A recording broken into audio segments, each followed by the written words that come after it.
Hi, welcome to Letting Love Lead, and I am your host, Jeff Newton. I am here with my lovely cast. We're minus one today. Birta couldn't make it, but we have the rest of our panel, facilitators, coaches, people who do work with people online and offline, whether it's leading retreats or workshops and that kind of thing. And before we dive into our topic, let's say hi to everyone. So first of all, Lionel, how are you doing today? Um, I'm a little in a weird space, very much in the unknown, but I'm okay. So I'm looking forward to. I'm excited to begin this conversation or this call. So yeah. Thanks, Lionel. And hi, Marcy. Welcome to the podcast. How are you doing today? I'm good. Glad to start my week. It's Monday morning for me. I know it's later in the day for all of you, but yeah, just happy to be here and start my week with you. Good. Yeah. Welcome again. And Lara, how are you doing today? I'm doing really good. Feeling really alive. I was just outside and yeah, I feel good in my body, and it feels good to share this experience with others. Yay. Yeah. Right. Good. So for today, we're going to tune in together as a group. Every now and then what we do is one of these calls where we haven't planned upfront so much of what we're going to talk about. So while there are topics that we have in mind that we can go to, sometimes what feels like it's knocking on the door, so to speak, is an invitation to go with the unknown. And that's what I was feeling before today's call. So that's how we're heading into this one. So I'm going to slow down a bit. And as you listen or watch, maybe it feels awkward, maybe it feels great. I'm not sure. But whatever that mix is, we're going to listen together and just follow the moment and speak from the stillness that's here. And as we speak, I know everybody here has the ability to speak from that space as well. And the intention behind it is that there's a greater intelligence that knows how to speak to you, the listener today, you, the viewer, and to all of us here on this podcast. Information we need to know for direction or guidance in our lives.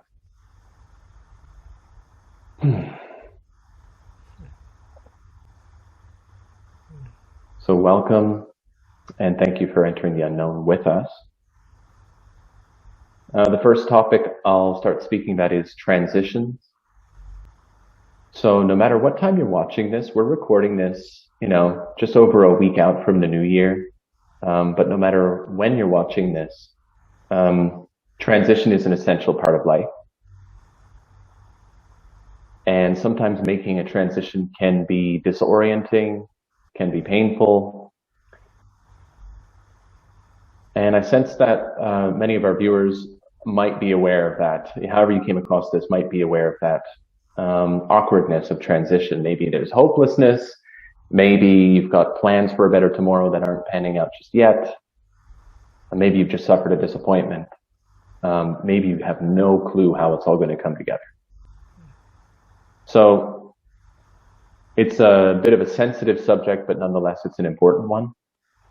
And perhaps that's what we have already in the space as we enter the unknown.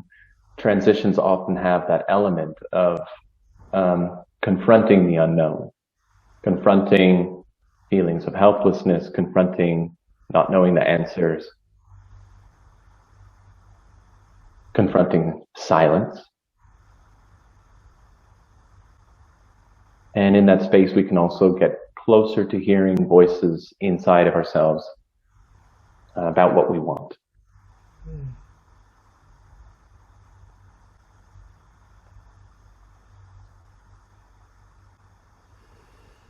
So listen now as if it was a meditation. Listen to the silence as all of us here on the podcast are doing as well. And let's see what, if anything, that silence has to say. So do any of us here on the call have something you'd like to say, and don't do it from like a pressure. Nothing actually needs to be said, but if already there's something that's ready to flow, feel free. I'm sitting with it. Yeah. I guess what comes to mind, I've just moved to Florida, so it's been a little over 2 months now, and I'm noticing. I went to a farmer's market for the first time yesterday and chatted with people, and I was asked several times, so how do you like Florida? And I noticed that I always feel a little blank because I think what I've been sitting with is, in this big transition, is the void. And because, it isn't, there's also, I was noticing there's always feeling like this pressure of a pat answer, an acceptable answer, what people expect me to say, right? But what's interesting is it's because I realize, and that's, I've often described it to, to friends, not necessarily new people at the farmer's market, but just like, I feel like I'm in a void because it really is about, I've left behind the old and the new hasn't really shown up yet. So it's like I've left behind all the reference points. So I've just been noticing the discomfort, right? There's almost that, because we're so not accustomed to being in that gap, in a void, right? We don't live in cultures that support that. Like, if there's a question, there's an answer, right? Like we want answers, we want familiarity. And so when there's not familiarity, it's unsettling, right? Yeah. And so, so it's just been a real practice at not trying not to go to default, right? The default body programming of anxiety, for example, because the reference points aren't there. Or I realize the default often is like the more pessimistic out, like worst case scenario, right? Like I just realized, like, it's just really, it's not natural to have to think of that void as a fertile ground, right? I have to remind myself, right? And because it's interesting, because in that space also, it's like the programming is well worn of how to respond in unfamiliarity. And it's like I want to find a new way, like a new response, right, to being in that space. So anyway, that's what was I was sitting with as you were talking about that. How do we make that uncertainty? How do we have a different unpatterned response? Yeah. And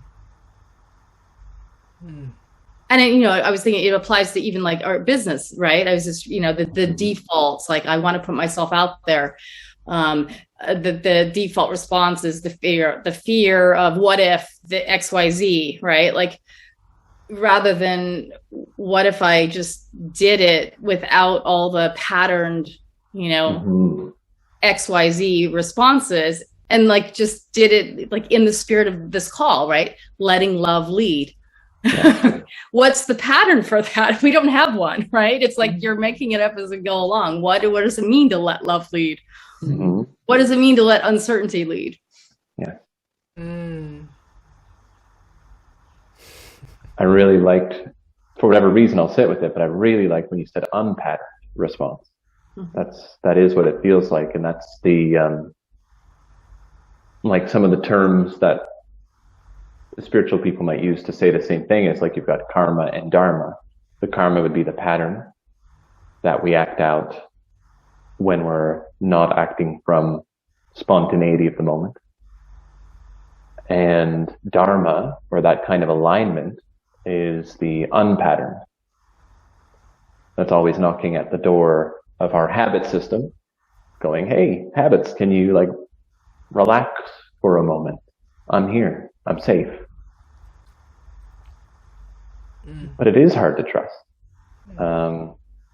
It is. And every person, I'm seeing an astrology chart in my mind, and that's something that I've given readings to people for around 10 years. And so I'm very familiar with astrology. And in an astrology chart, you'll always find areas of life where someone is more prone to distrust and will have more defensive patterns. And so I think everyone's got it somewhere, but we might not all have the same place that's hard to let go. And yet it's vital that we continue to explore that and open over the course of our lives.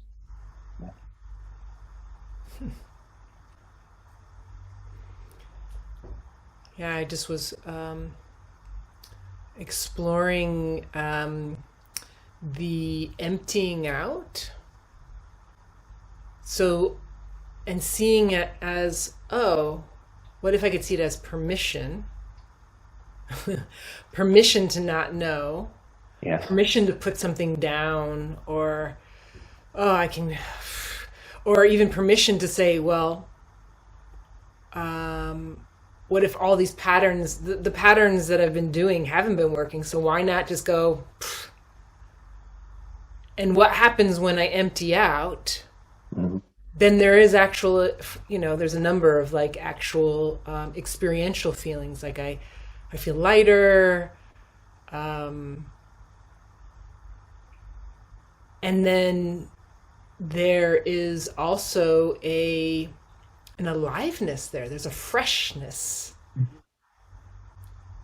that takes its place. Mm-hmm.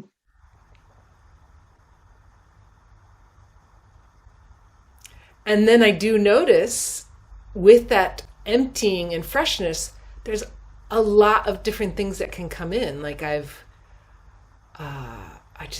was like a little bit of there's like an excitement and an inspiration that starts to come. And then in sitting here with all of you, it's like, I notice my tendency is to get a little bit like, ooh, what do I do with that inspiration? Oh, I don't want to forget that one. Or I'll say that. And so it creates a tension in me at times of like trying to, I want to hold on to that. And then, but wait, I want to be present to Marcy, what she's sharing in the moment. And you, Jeff, what you were just sharing in this moment. And can I continue to be empty? Yes. Emptying. Oh, letting go. Okay, put that. Yeah.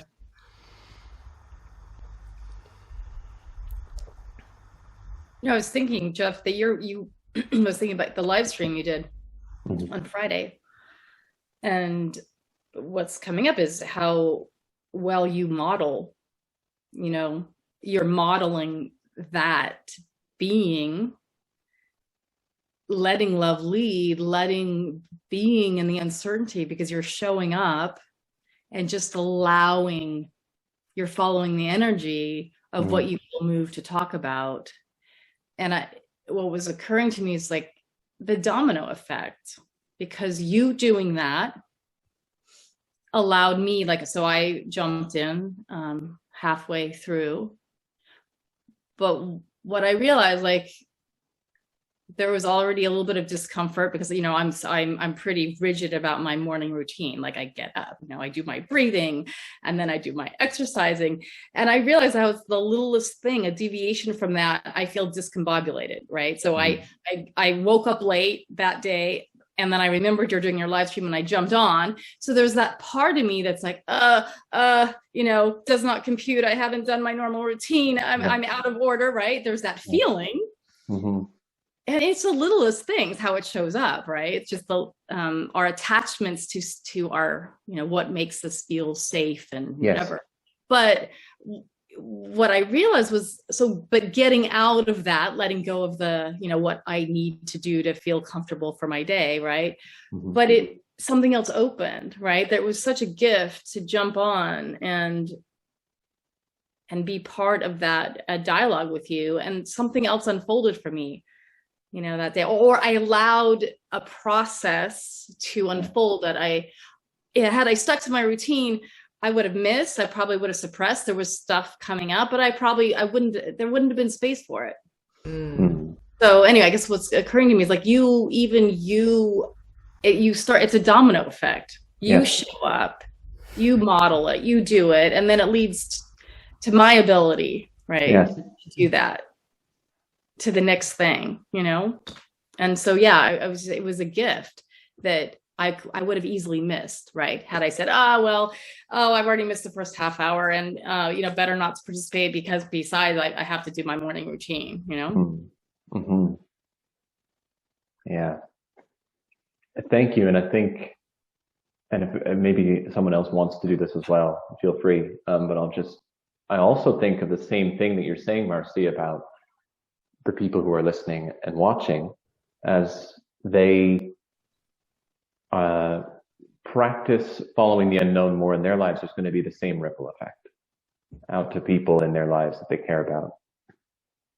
And one brilliant thing about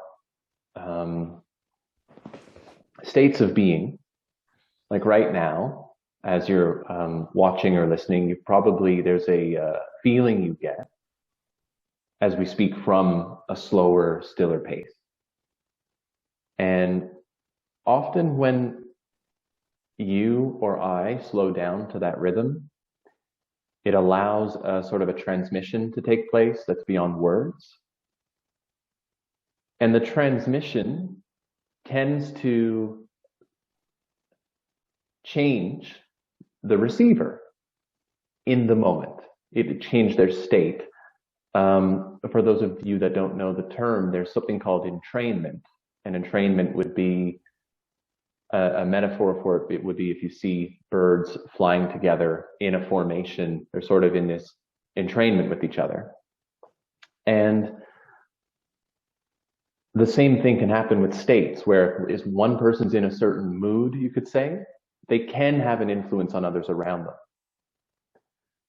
And there's something about the frequency of stillness and the transmission of your uniqueness, which is automatic in stillness. You don't have to, figure it out or even put it into words. As you are yourself in that stillness, you can affect people who may never have been affected by you if you tried to help them. Do you know what I mean? Yeah. So I think for some reason that I wanted to say that for people who are listening, because you can really create some of the change you want in your life. Of course, with the other stuff we talk about on this podcast, like putting your message out there, making the difference, being hand-on. I'm about action, I'm about service. But at the same time, there is an invisible ripple effect that happens when you allow yourself to be you at your real rhythm, your real pace, your real frequency. And that's what Marcy's also sharing about here. And that continues to ripple out and change other people's lives and give them permission to be themselves, to heal, to open doors where doors were closed, because their habits just weren't letting go. I appreciate what you're saying, Marcy, because I recognize it. And I think it's something that allows me to give even when it doesn't look like I'm giving. And that's really cool. As you're talking, I'm reminded and I'm sure you have all done this exercise before, but I think I've done it a few times in my life, but the first time was probably 20 years ago. It was a personal development seminar. And then, it's where you stand before someone in total silence and I don't know how many minutes, and you just look deeply. That's what was coming up, because I was thinking the first time I did that, and even after, other times it's been really powerful, but I think for the first time, what was shocking to me was that doing that exercise, doing nothing, just being and looking deeply into the eyes of another person, I just remember being overcome, actually feeling the other person, the goodness, seeing the love available in that person, just seeing, and that's what comes up. It's like, because that person that I'm beholding, right, did nothing special, didn't say anything to earn it, but in that space of allowing the energy to be witnessed, right? Like, it was changing. And I remember just falling in love with whoever was in front of, right? And they didn't do anything. They didn't wow me with their stellar coaching abilities, right, with all their achievements. But I just, that's coming to mind of what we miss, and that just as a natural example of the impact just beingness can have. But we don't live in a society that allows that. You have to go pay a few $100s for a weekend seminar to go, to allow that experience, right? Yeah.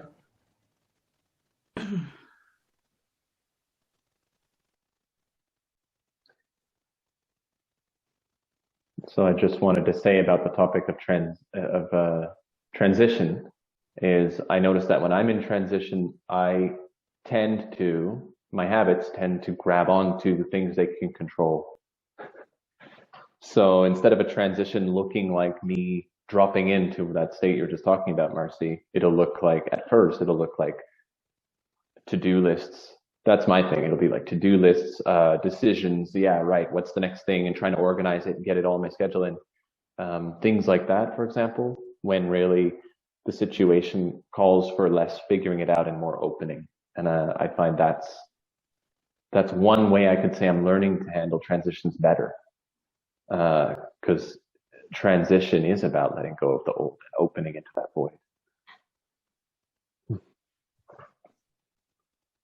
Looked like a couple people had something earlier that you might want to say. Feel free to say. It doesn't have to be about what I just said. Not at all. Well, I was just thinking about earlier today. I was working on a email marketing to promote a class that I want to do, and it was interesting how easy it is to get into this mode that is outside of who I am. And this place of stillness, this place of emptying out, allows a fresher me to then express itself. And then it becomes clear. It's like, oh, in emptying out, I allow more of the essence of me, the brightness of me, to really shine. Like you were just saying, Marcy, it's like just standing in the presence. It's like, and so it's curious of how to capture that. And I was watching some footage of myself, like in my element. Let's say I was facilitating something, and I was watching myself, and the languaging I use, I'm like, oh, it's very different than what I think of when I'm trying to market something. Yeah. Right? It's like the essence of me that comes through from an empty place that's just meeting the moment is so much more interesting and shiny, and like then the me is like, what's this languaging that's going to like sell my program. Program, exactly. Right? And because I was working with you, Jeff, on this, right? And it was interesting because there was a moment where I was getting sticky and stuck, and instead of being like, oh, I'm just, because there was this thinking of like, oh, maybe I'm just not getting it or whatever, but afterwards we identified it in this way. I'm not sure I understand. How perfect is Gary is confused. This is what happens, right? We get like, does not compute. Wait a minute, what are you talking about? We have to know what we have to prepare. We have to like get this figured out. What is your methodology? What is your, yeah, and I even just before this call, I went to the park and I was just like put my feet on the ground, let the sun shine on me, emptied out, and all this inspiration came through, this opening about what it is that excites me to share. Oh, that's so lovely to hear. Yeah. So, yeah, that's what feels connected to. Mm-hmm. And then I notice there's a little bit of fear that comes up of like, oh shit, am I going to forget this? Oh, yeah. Right? Then there's the attachment to the state of being Yeah. in this knowing. Because right now I'm in a knowing space around the unknown. Uh-huh. Right? This paradox. Totally. Yes. So, Yeah. I'm thinking what you did though is perfect modeling in terms of, especially for sensitive people. I was listening to one of the talks that I had recorded from the highly sensitive person. It was a summit, and one of the coaches was talking about especially for highly sensitive people, how different starting your own business is, because the rules are different, right? There is a lot more overwhelm and anxiety because of some of the traits of being highly sensitive, like the sensitivity to overstimulation, and it's just, so they're different rules, and one of them is like self-care isn't optional, it's essential. Right. Yes. It isn't optional, like it's necessary, right? And so it's a reminder to me too about just that, when you have the to-do list and then do what you did. Like, so the person I was listening to was saying she's learned in her years of being an entrepreneur that to-do list, it's not follow the energy. Like, you can't follow your to-do list. You can't, as a highly sensitive person, you have to follow the energy. So when she's feeling stuck, instead of saying, I was going to write my email sequence today, and it's not like she's learned to absolutely trust, go for a walk in nature. Yeah. Replenish. Yes. Replenish, because then, right, like what you described, whatever you produce afterwards, not only will be 10 times more efficient, but it will be coming from a very different space. Yes. That replenish, the real Lara space, right? So yeah, anyway, I was just listening last night, so you just really confirmed that, because I still, we've talked about it before, I still fight it, right? There's still such that ingrained self-care after. Like as a reward, right? Self-care is the reward for doing the to-do list, not a priority, right? Yeah. Yeah. And because there's that, it makes me think of that 80s, which has carried on. I think even now it's like no pain, no gain, Yeah. around. It was used mostly with working out and physical activity. Like, you won't, you don't build muscle unless you get into pain. Burn. Right. And in my years of being in the embodiment, or of like studying physical activity, it's like that is not lasting. That is just temporary. That builds like a temporary state of like of inflammation that puffs out. Mm-hmm. Puffy, inflamed state of like, I'm strong now. I pushed into my pain. Yeah. Yeah. Yeah, and scientifically, it's funny because so I really also have enjoyed working out since I was a teenager, off and on, but So it's in, and even when I was back in Canada, got a personal training, certified personal trainer and sports strength and a few others. And even though I decided that I didn't want to work at a gym with people, I was a nerd about this stuff. I geeked out on it. But as I watched the evolution of that science of, let's call it bodybuilding or strength or athletics, even the philosophy in that has changed to say, well, we used to think that you had to go closer to your edge, for example, always training to failure and beyond in order to fully exhaust a muscle, in order to get the most supercompensation, in other words, the most building new muscle. And even that's been found out to like put you at so much of an energetic deficit that the recovery takes so much longer that you would be better to do a set, for example, if you're doing some kind of curl, you'd be better suited to do it up until you could maybe do 2 or 3 more and then put the weight down. That scientifically is shown because you'll keep so much more energy to, in the short term and long term, give you more results. So this whole,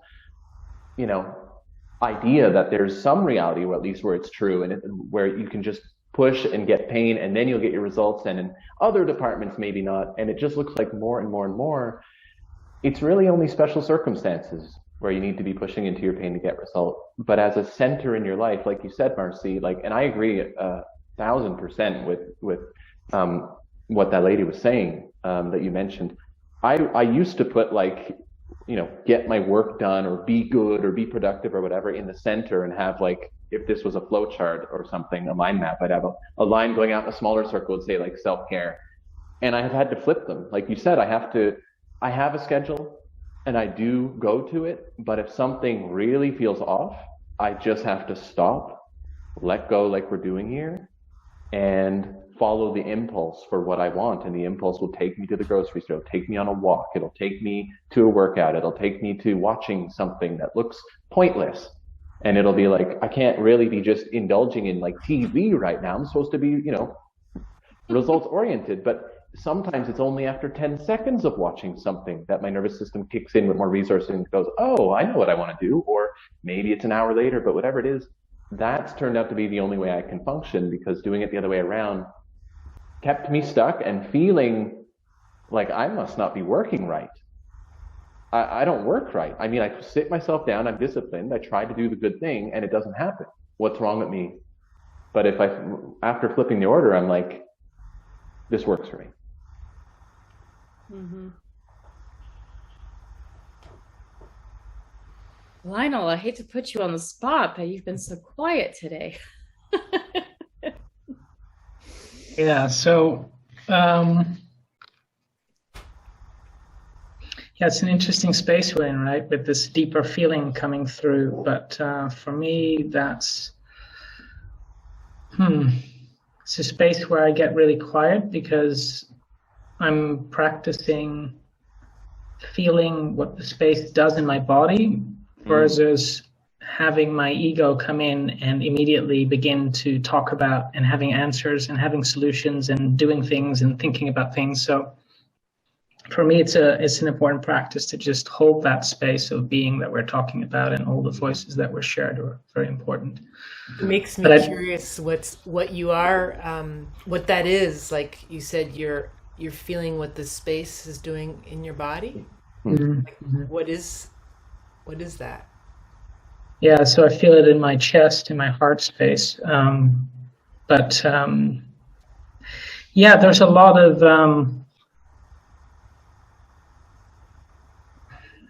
I don't know, we're talking about old reference points. Marcy was talking about reference points, and my old reference points would be in this place of, let's say, opening to the unknown. That's the theme that we're talking about here, and that's really palpable on the call. I would go into pain to have that lead, So that's one of the things that I'm not doing as a reference point anymore, But then what happens is I draw a blank within the blank space of the nothing. And then I go, okay. And then I just have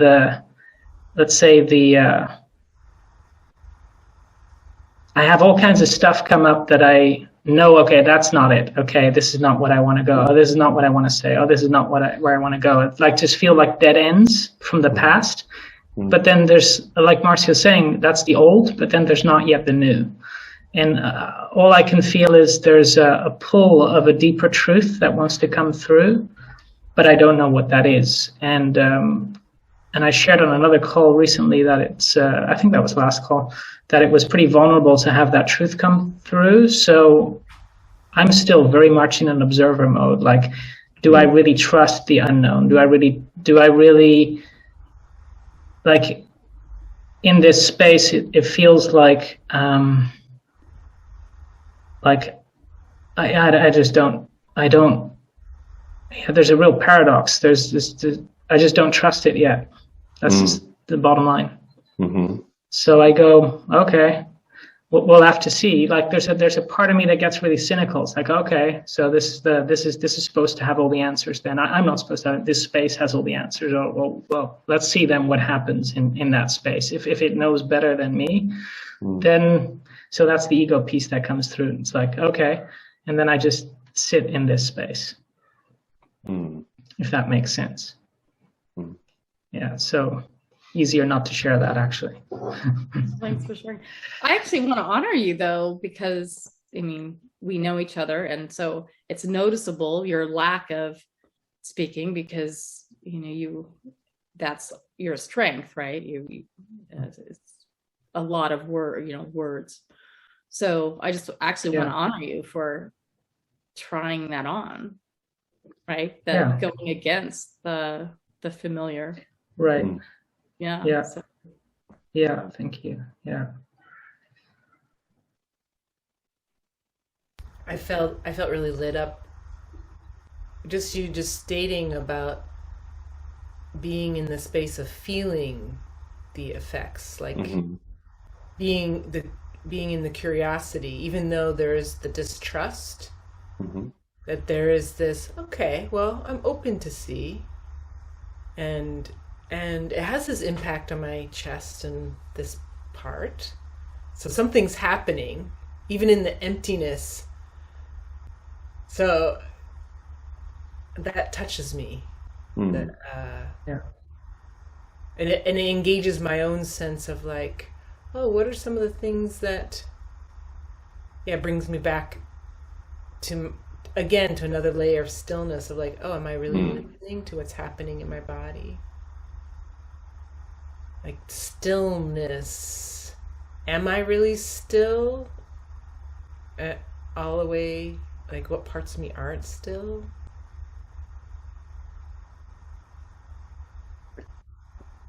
And also, it reminds me of a fine line. I did an experiment back when I was in Ottawa. I don't even know if everybody knows about it. Some of you do. But I basically spontaneously just kind of like stopped everything I was doing because I was trying to follow a similar inquiry of feeling like, what's it like to go with this more involuntary, silent feeling inside of myself? What pace does it move? How does it move through my day? And so it was a really exaggerated version of the experiment because I stopped following my own impulses. I didn't really know it at the time that was going on, but that's what by the end of it I kind of realized, oh, like there's the silence, but there was a me in charge going, don't follow that impulse. That's not silence. It was like, whack-a-mole. And I feel like it was important for me to have that experience to now know that, like, yes, in the stillness, in the silence, and then there's also like what feels exciting or spontaneous or just a moment that might want to come out, and then to act on it is worth some trial and error. Like, it doesn't have to be perfect when I act from silence. I'm allowed to screw it up and just be an unconscious version of myself repeating the past. Like that, if I get okay with that, then okay, there's the silence, and then act from it and notice how it feels in my body. So continuing to notice my body. And if my body still feels open, apparently that's fine. And if my body feels like contracted, if I ended up in my head, if I don't feel good, then maybe I was following something that wasn't exactly my real spontaneous essence.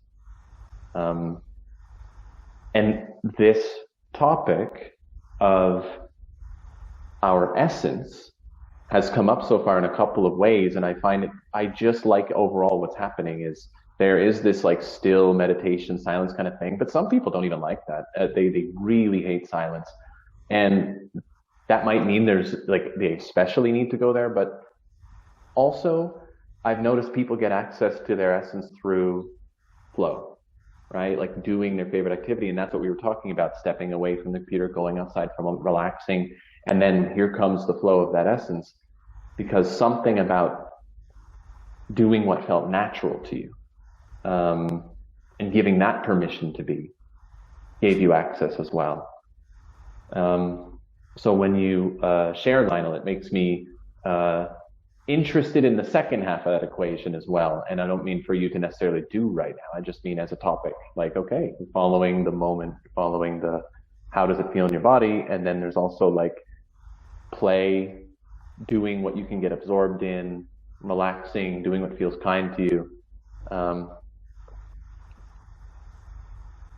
That's an important part of this conversation when it comes to transition. I think a lot of us are going to uncouple things that we're used to in the past, and we're opening in the unknown, but the unknown is some invitation to play that we're not used to. Does that make sense? Yeah, for me it does.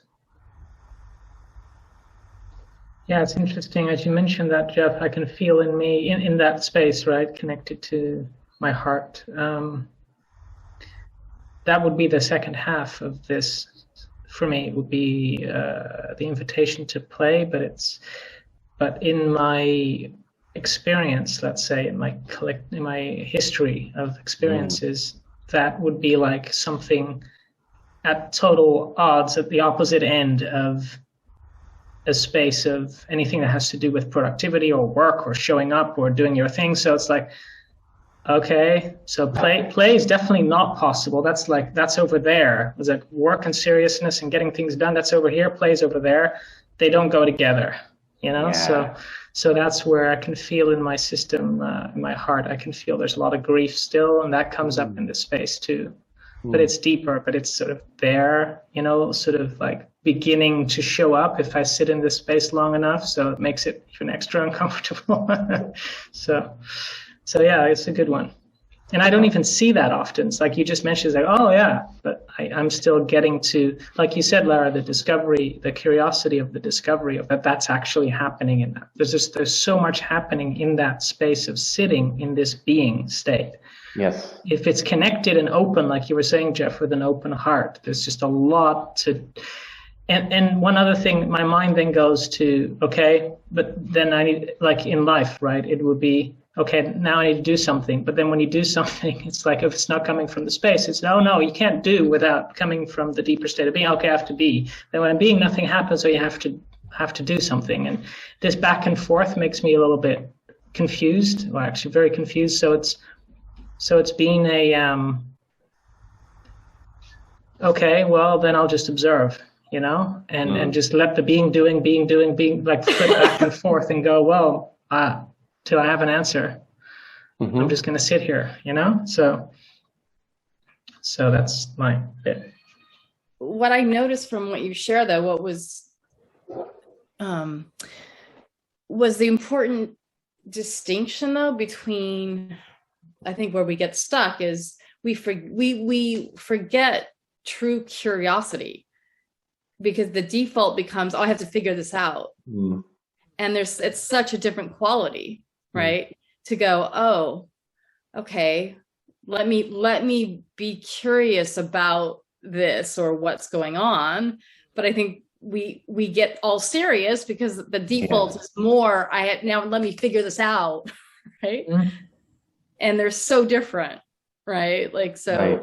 If we could really lean into, really genuinely find a curiosity, rather than go, oh God, now I have to figure this out.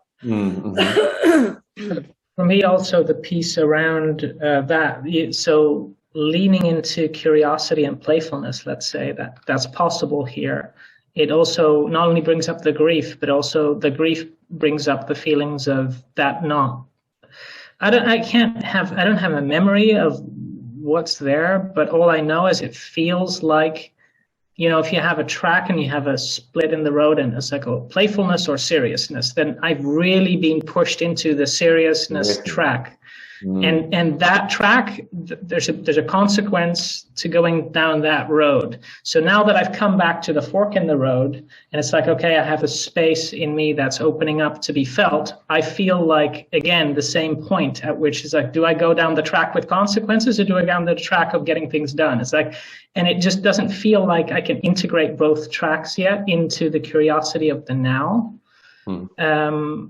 So anyway, if that makes sense.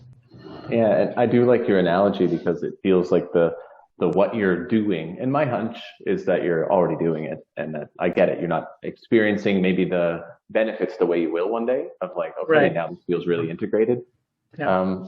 But I want to use your analogy and just say like, so you can have, there's a road, a path of play, a path of seriousness, and then you got to figure it out. But then like transcending those paths, the whole thing is play or an invitation to play.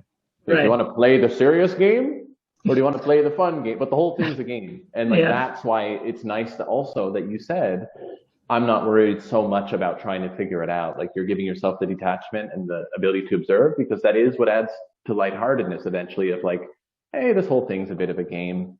My mind's playing, trying to get it right, so okay, I'm going to pick the path of seriousness. Well, I played that game. I played it real good. I was so serious today. No one's been more serious than me. And then another day you're playful.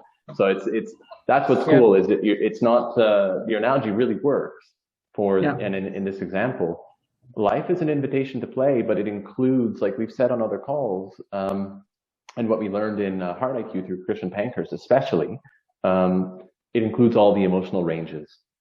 So play includes those low violin notes of sorrow that make you weep. That's part of the play. And that's why we call a dramatic performance a play. And we go to watch it and to be affected in, oh, I want to see a murder. Oh, I want to see depression. Oh, I want to see fun. Like you want to see it all and experience it all from the safety of your observer position in the audience. And that's the position you're giving yourself, Lionel, in your own experience so that you can appreciate the play and start to engage with it in a new, more honest way than your habits have been, that, like you said, they've been more like forced into seriousness. Like this is the only way this play plays out. Exactly. Yeah. Beautifully described it. Yeah. I like it. Yeah. I had the feeling there I wanted to share something, but I'm just enjoying so much the interaction with you. The play, Even as you're in the inquiry right now, Lionel, there's so much clarity coming through by you just being present to the realness of your inquiry. Yeah. And so it's happening right now. You're, the essence of you, the true of you is like, it's like, it's being real to something, and it's like opening up.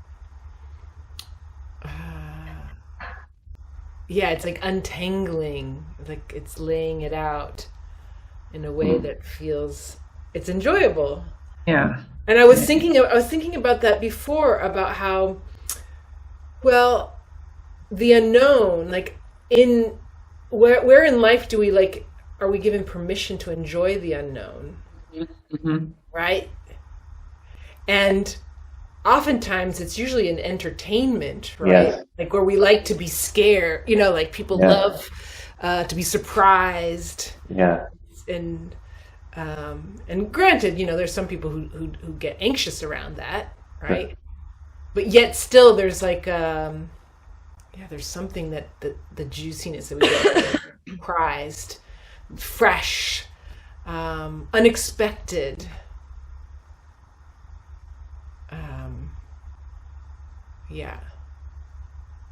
Even the possibility, like how you said, Lionel, it's like seriousness and play. It's like, is that even possible that the two can be together? Is that possible? It's almost like being a mad scientist. I don't know. I'm going to bring these two things together. Play and seriousness. I did it. It is a little bit like that, yeah. That's what the creation was really about, right? Right, the two fingers, right? Yeah. I remember Alan Watts spoke about play and seriousness, but he did it. I thought, and he's a funny person, and he's quite artful. I found the way he described it was really cool. He said, play on one hand, but instead of saying seriousness, you could say sincerity. And it would change things, because you can be really sincere and not have to be serious. And usually what we fear losing, if you're like not taking something serious, we're fearing losing our sincerity. We're not fearing a serious attitude. We're not fearing being heavy, right? Not feeling like things can't afford to go wrong. Like, that's seriousness. Like, everything's tragic, everything's heavy, right? That we don't fear losing that one bit. It's play or seriousness. That's not even, of course, play. But if I do play, I'm going to be irresponsible. I'm no longer going to be connected to reality. I'm no longer going to be sincere. I'm going to be off in some fantasy world. So that's the idea, is like, what if you could be playful and sincere? Yeah. And then seriousness, in that sense, doesn't have to enter the conversation. And like the metaphor before, play includes the path of sorrow and everything. So yes, you be sincere about it, but you don't have to be serious about it, to the best of our ability. This is easy stuff to say in words, right? Yeah. What hits me is like just the indoctrination, just our cultural indoctrination that we, so basically by definition, play, right, is something that doesn't have as an outcome productivity, something produced. Yeah. Right. Like, and just to think about that, like, just what an indoctrination that is, that things are only valid or can only be taken seriously is if you become, like, basically it all comes down to being the indoctrination, to being a productive citizen, right? Right. So it's just how funny, like how that's become mutually exclusive, right? Yeah. And secretly the same, because those people love to play the role of, I'm the serious one with all the accomplishments. And then they like to play with their peers and go, but look at my accomplishment. No, look at my, and it's kind of like, it is just a game after all, but the road is, for many people, doesn't feel playful. The road itself feels stressful. It gets really annoying when you're serious and you don't have accomplishments. Then you have none of the benefits and all of that stuff. Just to add some play to this. I'm a serious, unproductive citizen. Yes. Now you're getting closer to how I feel. Getting closer to home. Yes, thank you. Seriously unproductive citizen. Oh, this is so juicy. It makes me think of this work I've been playing with, existential kink, and finding the joy, the trapped joy that we have in our shadows, right? That it's this whole thing that, like, even the shadows are unexpressed longings. And just as you were talking about right here, and you're just like laughing about it, I could feel, right, it just like freed up the trapped life force in it, and it has this turn on to it. So it's like then it becomes like it's no longer you're a victim of something. You're like, you realize that it's like, it is a play, like, that you can play with it, the seriousness, and it's like, oh yeah, I love it. Yeah, this unproductive, serious person that I am, and it's like there's something about it that can be almost like the rebel that's like, I'm gonna show all of you that being serious may not be productive. So check this out.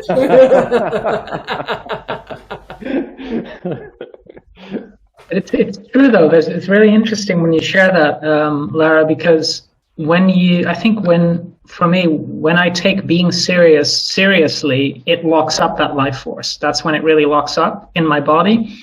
And I also saw this week, it kind of came up because we're talking about it now, but it's how my life force and my truth are very interconnected. So if I can't in my body feel my life force, I sort of get blocked from speaking my truth. And so this is also connects into like what we're talking about, taking steps and being and doing and all the rest of it. It's like it's almost like the way through that is to open up to be less serious or to be more playful about being serious, however you want to kind of play with it, let's say, and then open up that life force so that the truth can come through, so that it feels good to take the next step or whatever wants to come through in the moment, right? That's like how I'm puzzling those pieces together with the mad scientist curiosity bit, but that's what came to me. So that's a big piece of medicine here. I think you need the hair if you're going to do the mad scientist. Yeah, I need to regrow some back. So yeah.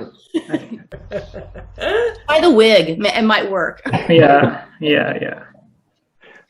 I like what you're saying though, Lionel, because that's something that I remember doing this for myself. Every time I would make a video or something, I was trying to make videos for my business, right? And then try to say something, and then I was doing some of what you're saying. Like that was the conversation I was having in my head. Like, oh, I had ideas about, I should be more this, I should be more that. I had an idea of what it would be good to show up on camera and not good. And so when I would turn on the camera, all of those ideas came instead of me. And then I would try really hard to get it right, it's just like the worst formula for me. So what I did is I just ended up writing a list on my computer, and I said, I'm willing to be, or I'm willing to show up as. And I wrote all the things that my rules said I shouldn't show up as. So I'm willing to be a fraud. I'm willing to be like a cheesy salesperson. I'm willing to be inauthentic. I'm willing to be heady. I'm willing to be, and I just made a list that covered all the things that I try so hard not to be. And I made my practice, I'm willing to be. And then as those things came out in the camera, I was like, great. And then, published them or whatever. And then now it feels like that's some of the same thing you're talking about, where there's these ranges that if I do give them permission in life and I say, I'm okay, that's fine, I'm not going to hate on it anymore, then it sort of made me more whole, not in a way I can describe. But I am fucking cheesy, and I am all those things I describe. I am a fake. I am like, they're all here, but now it's not a big deal. I actually don't care. And so what you feel might not feel cheesy or fake, even if I do it so often in so many moments, bring these parts through, because I'm not managing it anymore. Yeah. I don't want to manage it. So that worked for me, just to make a list and say, I'm willing to be, because my nervous system was going, I'm not willing to be. And then the camera would go on, it'd be like fighting something while trying to express myself. An invisible enemy called, Don't be like that. Like, don't need that. Who cares? I mean, if I am like that, I'm going to be like that. Mm-hmm. That's my horror. I'm scared to maybe discover who I am. That's what I'm scared of. I'm scared of turning on a camera and discovering something about myself I don't like. I'm like, fuck it, okay, it's fine if I do that. But I like your point about how there's no room for you to show up if any of us, if we're showing up with all the shoulds, right? Yeah. Mm-hmm. Like, I mean, that's just such a good point. Like, there's no room for Marcy if I'm coming to the camera going, okay, I can't be this. I have to be authentic. I have to sound like an authority. I have to sound right. Like, yes. So there's no room for who I really am, right? Yeah. Including being creative, spontaneous, curious, playful. It's like almost no room for that either, right? Because it's so structured and so, mind kind of structured oriented, right? So it leaves no space for the spontaneity of the moment, which is actually probably who we really are, right? If we come back to that, God, no wonder it's so unfun when I think about doing videos, right? Because that's what shows up, right? Oh yeah. Okay, I have to be unique. I have to stand out. I have to, say something. I have to be entertaining. I have to, right? So of course, when I look at that whole little camera, of course I'm just gonna freeze, right? Yeah. That's what was. Yeah. Sorry. That's what was beautiful about I started just recording sessions of me just being in my flow, and then observing, like, what is it like when I'm in my flow? What are the ingredients of that? And then when that happens, it's like, oh, I see what it is. It's like I'm not even thinking that I'm being recorded, for one thing. I'm so engaged in the moment of, like, I love to share. I get so excited about the sharing, and then the essence of me is there, and then I'm goofy. I make weird faces. I do all the things that, like. But when I record myself, I get really, really weird, strange, still. Oh, I can feel it too. Yeah. Oh my God! I think, like, okay, Lara, just be animated. But I look so fucking frozen. This is me being animated. Yes. Yeah. Yeah. I'm glad we're talking about this. I think I hope someone listening out there just like has tried to record themselves on video and knows what we're talking about, because that's a demon I've seen other people deal with. I know that I deal with it, and I love that we're talking about it, especially how we got here, right? The context of transition. So this could be a transition to expressing yourself on video, for example, more naturally, more who you are, and this like letting go of the old, being in a bit of that disorientation, finding some playfulness, finding some delight in the patterns that show up again. No, not that one. Yes, that one. Okay. And just continuing to open and find a way to enjoy the journey, right, of who you are right now. Getting excited about, the unknown, like, whoa, what could be here? Yeah. Yeah. Let's transition towards our close. Are there any other thoughts anyone has or wants to share before we let people know how to reach us? No, just thank you. I want to thank you, Jeff, for allowing us to go into this call with the mystery. It was fun. Thanks. Yeah, for me, maybe just the observation, and I share this every call, but I keep coming back to it, that it's alone, it's hard to get to this space. At least for me it is. So again, it's the paradox of, well, this is a space that can be an internal space that we live from, that is the beingness, place of being open and following our curiosity, etc., etc. But when you have a lot of the seriousness and the heaviness on your own that sort of weighs on you, which is my experience of life, definitely something that I've come from a long way in.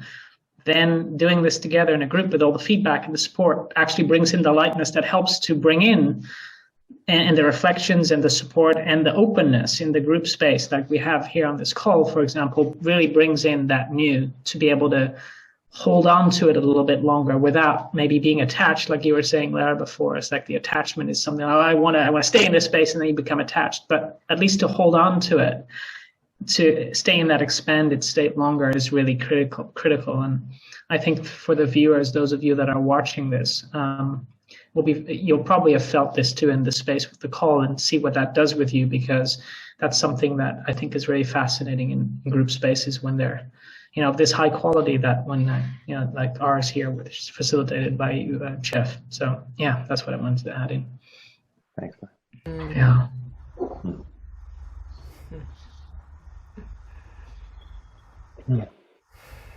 Okay. I'm just pausing for a moment, as we've had with the theme of the call, see if there's anything else to speak to before we do our outros. Thank you for joining us. I just want to thank you so much for listening. If you've made it this far, congratulations. You are now a stillness expert and can put the certificate on your wall. No, really, it's been a pleasure to be in this field with you. And as strange as it sounds, I'm pretty sure we can feel you participating across space and time whenever you're listening to this. So thank you so much for being with us. We look forward to being with you again. Let's go around and hear from everybody. Lionel, where can people find out more about you if they want to find out more or get in touch with you? You can find me in Stillness. Is that .com or .net? .com. Yeah, I was still sitting with it. But one-on-one sessions and just my website is www.lionelfrancis.com, and via there you can also find me on Facebook. The link is on my website, and one-on-one work, where you can work with me on expanding these states that we're talking about here, like in this call, like really getting to, I focus on awakening. So it really is the process of awakening to who you really are and your potential. So that's something you can work with me on in a not so serious way. Cool. Good. After this call, at least. So. And that'll be in the description for this podcast that you're watching here. There's a description box. You'll see all of our info. How about you, Marcy? Where can people find you? Yeah, I have a link below. I work with highly sensitive women and empaths and creatives, and work one-on-one as well as groups. So I have a free PDF guide that I've put in the link below if you're curious about the hidden gifts of sensitivity. And then that also shows a way to contact me if you want a free consult session. Perfect. Thanks, Marcy. And how about you, Lara? How can people hear about you? They can find out more about me at my website, bodyasmuse.com. And to keep on the lookout for, I'm going to start a series of classes, embodiment transmissions, that will be a practice playground for exploring that. Play? Did you say play? What was that? I did say play. Did you say play? Yeah, practice playground. There's those two coming together. Yeah. I'm really excited about that. I'm really excited about creating a place for us to engage in what it feels like in the body. Yeah, so whereas we did this more in speech here, it would be more through a spontaneous expression in your body, and the body that you're always walking around with every day anyway. So how to let the stillness reach you, connect with you, and express through you authentically. Yeah. So I guide people into like really getting deeper into the feeling sense of the body, and in different ways. There's different ways to empty out. So stillness, sometimes for us, we need to really let go. We don't realize we're holding on to so much, because if we had our cup really full, it's like we have to find ways of how to, and so movement, all sorts of different ways that we can enter that portal of connection to this language that our body speaks to us. Cool. Thank you. And for me, I'm live every Friday on this YouTube channel. If you're watching on YouTube, if you're not, you can check out my YouTube channel. I've got a link in the description, and you can subscribe there, and you'll be notified of these podcasts as well as my lives. You can join me for the lives every Friday right now. If you're watching this like way in the future, who knows? But my YouTube page will be where the schedule is, where you can find the schedule. And I put a link in the description for my member vault page, which gives you access to either how to work with me one-on-one or the free newsletter, which I recommend, because then you'll get all the content notifications and some personal exclusive writings from me as well. Thank you so much for joining us on today's call. It was a lot of fun. I wish you well in your transition. If you happen upon this podcast at the right time, we're with you, and we'll see you later. Bye for now. Bye. Bye.